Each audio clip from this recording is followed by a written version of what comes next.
तो बल्लेबाजी हुई असरदार, गेंदबाजी धारदार, नतीजा भारतीय टीम ने हार के सिलसिले को रोका। लगातार 2 मैच हार चुकी भारतीय टीम ने अंत में अच्छा प्रदर्शन किया वाइजेक के मैदान पर और जीत हासिल की। नमस्कार, रणयुद्ध में आपका स्वागत है। मैं हूं राजीव मिश्रा और स्टूडियो में हमारे खास मेहमान सबा करीम हमारे साथ हैं। हमारे साथ राजकुमार शर्मा जी भी आपसे कुछ ही देर में जुड़ेंगे और पूरे मैच का आज एनालिसिस हम करेंगे, क्योंकि अंत भला तो सब भला। हालांकि अंत अभी नहीं है, अभी भी 2 मैचेस इस सीरीज में खेले जाने बाकी हैं, लेकिन पहले भारतीय टीम ने अपनी साख को बचाया और अब बारी शायद सीरीज जीतने की है, क्योंकि भारतीय टीम ने इस मैच में तीनों डिपार्टमेंट में दक्षिण अफ्रीका को चारों खाने चित किया और खास तौर से ओपनर्स ने जिस तरह से रन जोड़ा उसकी वजह से ही हार का ये सिलसिला तोड़ने में कामयाब हुई भारतीय टीम। इन सभी मुद्दों पे बहुत डिटेल में बातचीत करेंगे। हर्षल पटेल की गेंदबाजी पर यजुवेंद्र चहल ने जिस तरह से वापसी की, 4 ओवर में 20 रन देके उन्होंने 3 विकेट लिए। अक्षर पटेल और यजुवेंद्र चहल को जिस तरह से पावर प्ले में गेंदबाजी कराई ऋषभ पंत ने, उस पर भी बातचीत करेंगे। क्या पिच को बहुत सही तरीके से वो समझ गए थे? इन सभी मुद्दों पे बातचीत करेंगे सबा भाई के साथ। सबा भाई, ओवरऑल वैसे तो टीम की जीत है, लेकिन शुरुआती 6 ओवर में जिस तरह से ऋतुराज गायकवाड और ईशान किशन ने बल्लेबाजी की, आपको लग रहा है बड़ा फर्क डाल गई? क्योंकि अंत में धीरे धीरे बल्लेबाजी करना बहुत मुश्किल होता चला गया इस पिच पे। हाँ राजीव, जिस तरह से विकेट था, वाइजैक का ग्रिप कर रहा था, थोड़ा बहुत धीमे बॉल आ रही थी गिरने के बाद। अब वो जो साझेदारी हुई ओपनिंग पार्टनरशिप ऋतुराज गायकवाड और ईशान किशन में, उसका महत्व अब हमें समझ में आ रहा है। क्योंकि नई गेंद से अगर आप देखेंगे, दक्षिण अफ्रीका की भी शुरुआत नहीं हुई। अच्छा ये रहा भारत के लिए कि दोनों युवा जोड़ी ने बेहतरीन बल्लेबाजी की, एक अच्छा प्लेटफॉर्म लाके रखा सामने। और अंतिम के जो 8 ओवर थे, 8 या 10 ओवर जो भारत ने भी खेले, वहाँ पर भारतीय बल्लेबाजों ने संघर्ष किया और वही हालत हमें दक्षिण अफ्रीका की भी देखने को मिली। तो मुझे लगता है कि इस जीत का बहुत बड़ा श्रेय जो है वो हमारी ओपनिंग पार्टनरशिप को जाना चाहिए, दोनों ऋतुराज गायकवाड और ईशान किशन को। बिल्कुल। सबा भाई, गेंदबाजी में भी अगर हम यजुवेंद्र चहल और हर्षल पटेल को देखें, दोनों ही मैचों में इससे पहले बहुत ज्यादा पिटाई हुई थी। आज हर्षल पटेल ने 4 विकेट हासिल किए, यजुवेंद्र चहल ने 3 विकेट हासिल किए। और मैच में जो हम अक्सर आप भी कह रहे थे कि मिडिल ओवर्स में हम विकेट नहीं निकाल रहे, उसका पूरा आज हमें बिल्कुल कहा जाए कि एक तरह से बदला हुआ रूप हमने भारतीय गेंदबाजों का देखा। हाँ राजीव, मुझे लगता है कि आज जो टीम जो मैदान में उतरे थे, जिन खिलाड़ियों के साथ ऋषभ पंत और राहुल द्रविड़ ने टीम को उतारा था, उसका मतलब यही है कि उन्होंने बहुत जल्दी परख लिया था कि विकेट किस तरह से बिहेव करेगा। और ये शानदार वापसी रही है दोनों स्पिनर्स के, अक्षर पटेल और चहल की। इसी प्रकार की गेंदबाजी की उम्मीद है कि अगर आप मिडिल ओवर्स में विकेट लेंगे सही समय पर, तब किसी भी टीम को इतना बड़ा स्कोर खड़ा करना, चाहे वो टारगेट सेट कर रहे हो या फिर टारगेट चेस कर रहे हो, ये करना बड़ा मुश्किल हो जाता है। आज ऋषभ पंत ने बहुत ही शानदार तरीके से अक्षर पटेल का भी इस्तेमाल किया और उसके साथ साथ युजी चहल का भी इस्तेमाल किया। तो राजकुमार शर्मा जी भी इस समय हमारे साथ जुड़ गए हैं इस चर्चा में, उनको भी हम शामिल कर लेते हैं। Rajkumar ji, overall 10 out of 10 आप देंगे भारतीय टीम को? जिस तरह से बैटिंग में पहले अच्छा कंट्रीब्यूशन, फिर उसके बाद जिस तरह से गेंदबाजों ने एक स्कोर को डिफेंड उन्होंने किया, कैसे आप देख रहे हैं? एक तो तीनों बार टॉस हारने के बाद अगर आप लगातार बैटिंग कर रहे हैं तो ऑलरेडी प्रेशर में आ जाते हैं, क्योंकि इससे पहले के दोनों मैच टॉस हार के हमने बल्लेबाजी की और मैच हार गए थे। कैसे आप देख रहे हैं आज की इस जीत को? राजीव, मैं क्रेडिट देना चाहूंगा ऋतुराज गायकवाड और ईशान किशन को कि जिस तरह का ओपनिंग स्टैंड उन्होंने दिया भारत को, वहां से एक नींव जो रखी गई और उस पर कैपिटलाइज किया बाकी लेटर ऑर्डर ने, और एक काफ़ी मैं कहूँगा शानदार स्कोर भारत ने वो चेस करने को दिया साउथ अफ्रीका को।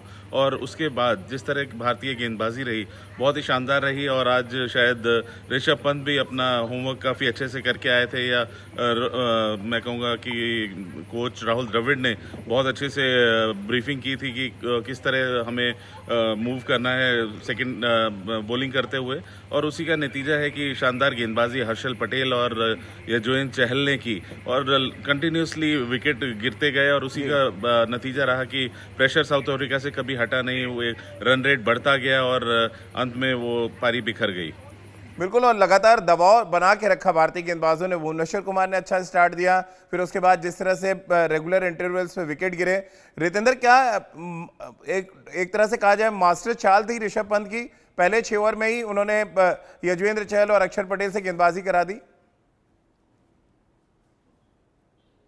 जी हाँ, बिल्कुल राजीव। देखिए, इस मैच में प्रेशर भारत के ऊपर था। सीरीज में कायम रहने के लिए आपको ये मैच लाजमी जीतना था। और ऋषभ पंत की अगर हम कप्तानी की बात करते हैं, आज उन्होंने बेस्ट कप्तानी की है इन तमाम 3 मैचेस में। जो उन्होंने मूव्स यहाँ पे खेले वो बरकरार रहे और कहीं ना कहीं वो मास्टर स्ट्रोक भी रहे। चहल स्पिनर्स को लाना, चहल जो ऑफ कलर लग रहे थे पिछले 2 मैच में, बहुत अच्छी आज बॉलिंग की। अक्षर पटेल ने बहुत अच्छा रिदम दिखाया और हर्षल पटेल जो आईपीएल में जो फॉर्म हमेशा दिखाते हैं, मैच जिताते रहते हैं, आज वो फॉर्म उनकी बॉलिंग में दिखी है। तो जी हाँ, 10 में से 10 नंबर। और यहाँ पे साउथ अफ्रीका सोच रही होगी कि बड़ा मौका उनके हाथ से गया है सीरीज जीतने का, क्योंकि भारत की इस मूवमेंट पे वापसी उनके लिए खतरनाक साबित हो सकती है, क्योंकि जो मोमेंटम हमने खो दिया था पहले 2 मैच में, वो हमने हासिल कर लिया है इस मैच में। सभा भाई, एक अच्छी बात जो नजर आई है, अगर हम भारतीय बल्लेबाजी से शुरुआत करें, इंटेंट बहुत अच्छा नजर आ रहा है कि आप एग्रेसिव क्रिकेट खेलने जा रहे हैं। पहले 6 ओवर में हमने 50 रन जोड़ दिए, विकेट नहीं गिरे थे। इससे पहले के मैच पे जाएं तो वहां पर भी कुछ ऐसे ही था जब हम दिल्ली में मैच देख रहे थे। ये इंटेंट जो 3 मैचेस आपने देखे हैं, ओपनर्स का इंटेंट खास तौर से सबसे ज्यादा प्रभावित कर गया। हालांकि हम 2 मैच हारे, फिर हम मैच जीतने में कामयाब रहे, लेकिन इंटेंट शायद आपको भी सबसे ज्यादा प्रभावित कर गया होगा। हाँ राजीव, क्योंकि पहले आप जब बल्लेबाजी कर रहे हैं तो आपको इसी इंटेंट के साथ मैदान में उतरना होगा। सेकंड हाफ में जब आप बैटिंग करते हैं तो टारगेट आपके सामने रहता है, कई बार विकेट कठिन रहता है, वहाँ पर आपको सिचुएशन के मुताबिक बल्लेबाजी करनी होती है। पर जब आप टारगेट चेस कर रहे हैं, विकेट जैसा भी हो, अगर आपको पॉजिटिव इंटेंट रहेगा तभी आप एक चैलेंजिंग स्कोर खड़ा कर पाएंगे, जो कि भारत ने आज इस मैच में किया, या फिर पहले वाले मुकाबले में भी किया था। मुझे हमेशा से ये लगता है कि अगर आप कठिन परिस्थिति में अपने आप को डालेंगे तो आपकी तैयारी अच्छी होगी और वहीं से आपको बहुत कुछ सीखने को मिलेगा। तो पहले 2 मैचेस में जो हुआ है, जो घटा है भारत के साथ, वहां से भारत को बहुत कुछ सीखने को मिला और वही उसी का नतीजा है कि हमने ये वाला मुकाबला बहुत आसानी से जीत लिया। और ये भारत के लिए जीत जो है, पहले बल्लेबाजी करके ये जीत हासिल करना बहुत ही कठिन कंडीशंस में, कठिन विकेट में, ये दर्शा रहा है कि भारतीय टीम की जो तैयारी हो रही है विश्व कप के लिए, वो मुझे लगता है थोड़ी बहुत रास्ते पर आ रही है और इससे बहुत ज़्यादा आने वाले समय में फ़ायदा मिलने वाला है भारत को। रितेंद्र, हर्षल पटेल जिन्होंने इस मैच में 4 विकेट लिए, उनका यह कहना है कि पहले 2 मैच में भी वैसी ही प्लानिंग की थी, तीसरे मैच में कुछ नहीं बदला है। यानी कि इस बार दक्षिण अफ्रीका शायद सोच रही थी प्लानिंग बदलेंगे, लेकिन सेम प्लानिंग के साथ गेंदबाजी की गई और इस बार कारगर साबित हुए। गेंदबाजों ने ऐसा क्या बदलाव किया, आपने क्या महसूस किया, वो चाहे स्पिनर हो या तेज गेंदबाजों की हम बात करें?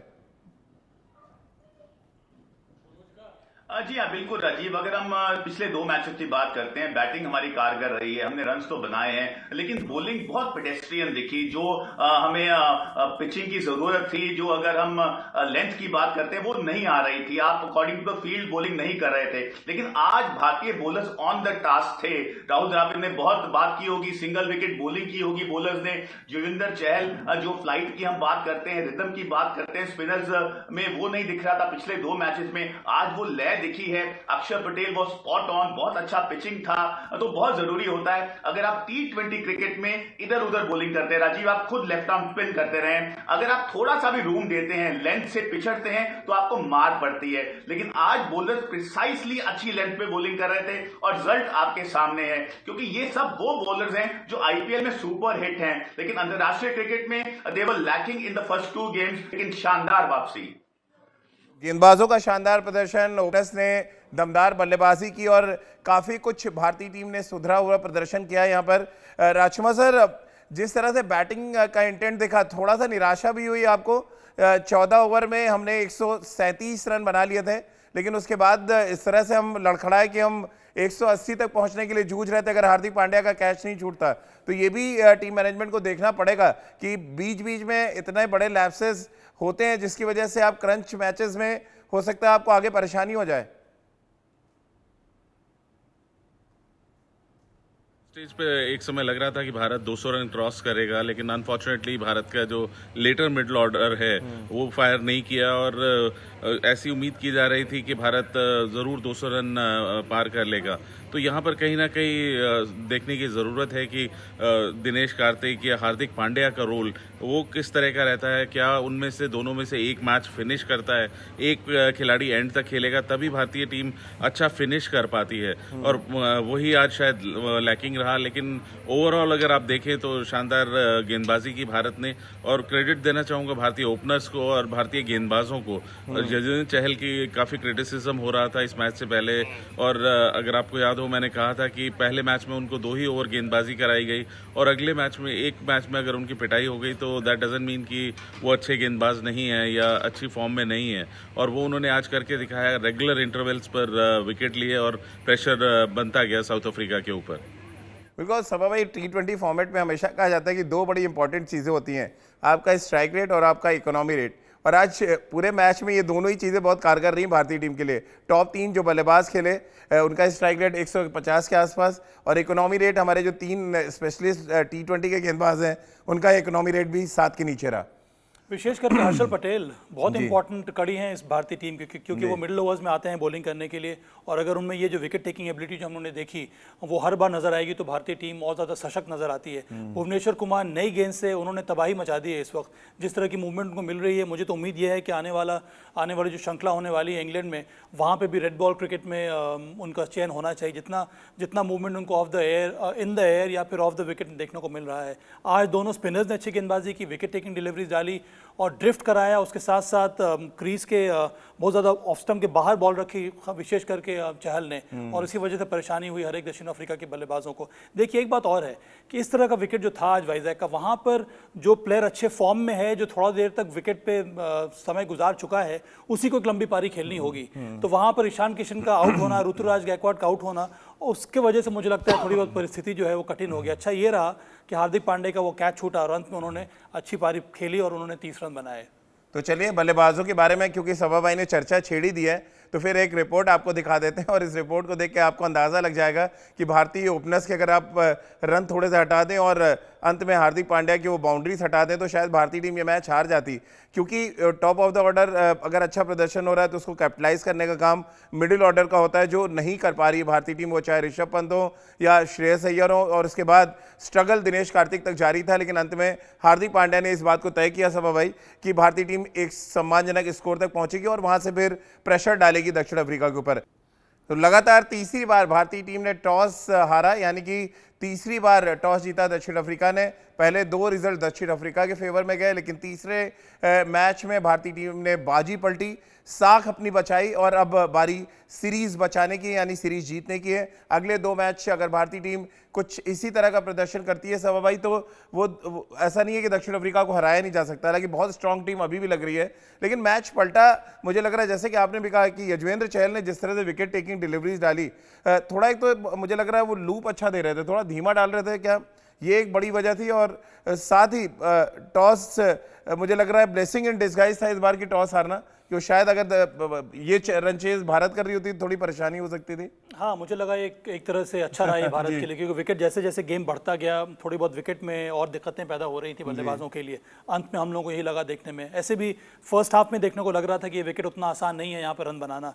पर आपने युजवेंद्र चहल की बात की, शानदार गेंदबाजी रही, लूप के साथ साथ बॉलिंग की। उसके साथ साथ मुझे लगता है जब अच्छे फॉर्म में रहते हैं तो कौन से बैटर को कौन से लेंथ में बॉल डालना है, किस स्पीड से बॉल डालना है, ये उनको बखूबी आता है। आज जिस तरह से उन्होंने गेंदबाजी की, 2 इंपॉर्टेंट विकेट लिया उन्होंने, प्रेटोरियस का, उसके साथ साथ वैन डुसेन का, और सबसे बड़ा काम किया हर्षल पटेल ने जब उन्होंने डेविड मिलर का आउट किया। एक बार डेविड मिलर का विकेट गिर गया, उसके बाद वापस आना दक्षिण अफ्रीका के लिए बहुत मुश्किल होगा। पर मेरे हिसाब से जो टर्निंग पॉइंट था वो 2 कैचेस जो दक्षिण अफ्रीका ने जो छोड़े ऋषभ पंत और हार्दिक पांड्या का। कई बार मोमेंटम जो आपके साथ होता है, वहाँ पर अगर आप मोमेंटम ब्रेक हो जाता है और इस तरह की घटना घटती है, तो वहाँ से आप मानसिक रूप से थोड़ा बहुत नीचे आ जाते हैं और दूसरी टीमों को लगने लगता है कि ये भी ऐसी टीम है जिसमें कुछ कमियां हैं और उस कमी को हम लोग एक्सप्लॉइट कर सकते हैं। तो रितेंद्र, आप किस विकेट को टर्निंग पॉइंट मान रहे हैं इस मैच में? जिस तरह से कार्लसन आउट हुए या डेविड मिलर को जिस तरह से हर्षल पटेल ने आउट किया?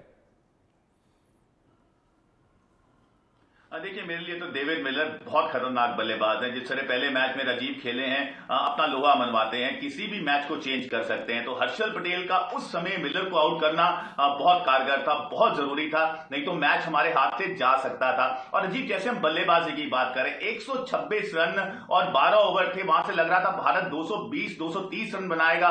जो हमारे पास फायर पावर है मिडिल ऑर्डर में, श्रेयस की बात करें, ऋषभ, हार्दिक पांड्या, तो वहां पे राहुल द्रविड़ जरूर बात करेंगे, क्योंकि आज हमें मैच बोलर्स ने जिताया है और बोलर्स फॉर्म में नहीं नजर आ रहे थे पहले 2 मैच में, तो we have to be thankful to all the bowlers, Chahal and company. लेकिन बल्लेबाजी में अगले मैच में जरूर राहुल द्रविड़ बात करेंगे कि अगर आपको इतना अच्छा स्टार्ट मिल गया, आपको मोमेंटम को कैरी फॉरवर्ड करना है, जहां पे भारत की आज कमी दिखी है। तो जी हां, श्रेयस अय्यर के लिए बड़ा मौका है, ऋषभ पंत को बड़ी फॉर्म को पकड़ना बहुत जरूरी है, क्योंकि एक एक दिन हमें T20 वर्ल्ड कप के पास लेके आ रहा है। तो जितने अच्छे फॉर्म में हमारे बल्लेबाज होंगे उतना बेहतर है। राजकुमार सर, आप किसको मानते हैं? रितेंद्र कह रहे हैं गेंदबाजों ने जिताया, लेकिन दरअसल पिच ऐसी थी जहां पे रन बनाना थोड़ा मुश्किल था। अगर हम ओपनर्स के अच्छे स्टार्ट को हटा दें तो शायद हमारा हश्र इस मैच में भी वही होता। आप किसको ज़्यादा क्रेडिट देंगे, जिस तरह से टॉप ऑर्डर ने बैटिंग की या जिस तरह से हमारे स्पिनर्स और हमारे सीमर्स ने मैच में अपनी धार दिखाई?